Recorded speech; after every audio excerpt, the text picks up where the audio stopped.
உலகத் தமிழர்களின் ஒப்பற்ற தலைவர் மேதகு பிரபாகரன் அவர்களுடைய 70வது பிறந்த நாள் இன்று. உலகெங்கும் பிறந்த நாளை கொண்டாடி கொண்டு இருக்கின்ற வேளையில்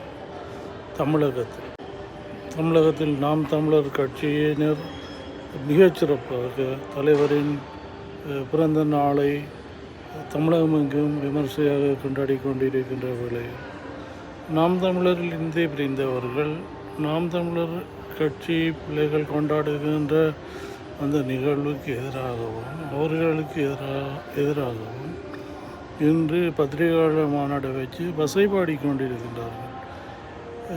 எவ்வாறு இவர்களை புரிந்து கொள்வது என்று தெரியவில்லை. இந்த நாடு இன்று நவம்பர் 26, 27 நாட்களில் நாம் எதை செய்ய வேண்டும் என்பதை விடுத்து எதை செய்யக்கூடாதோ அதை செய்து கொண்டிருக்கின்றார்கள்.